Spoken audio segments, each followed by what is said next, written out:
এই ভিডিওটাতে না আমি কানেরগুলো পরে দেখাই, এর আগের ভিডিওটাতে সব কানেরগুলো দেখালাম, তো এটাতে আমি কানেরগুলো পরে নিই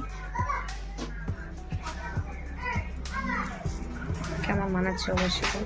কিন্তু এটাতে না মনে হচ্ছে ফুটছে না, মানে ব্ল্যাক কালারটাই ফুটতো মনে হয়। একদম ঠিক তাই না? তো ব্ল্যাক কালারটা দেখাও না একটু, নাহলে অরেঞ্জ কালার, সরি অরেঞ্জ বলছি, মেরুন কালারের। গুণবতী মানুষকে রূপবতী মানুষকে ব্ল্যাকটাই বেস্ট। না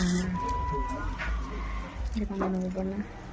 আমি না ক্যামেরার মধ্যে আসলে শুধু খালি হাসি, দাঁতগুলো খালি 32 দাঁত বের করে, সরি 32 দাঁত এখনো বের হয়নি। যারা হাসে তাদের মনে কোনো দুঃখ থাকে না, যারা হাসে তারাই বেশি ফাঁসে।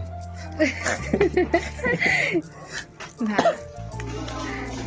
এরকম কোনো ব্যাপার না, আমি কারোর মধ্যে ফাঁসি না। এই ফুলফুল কানেটা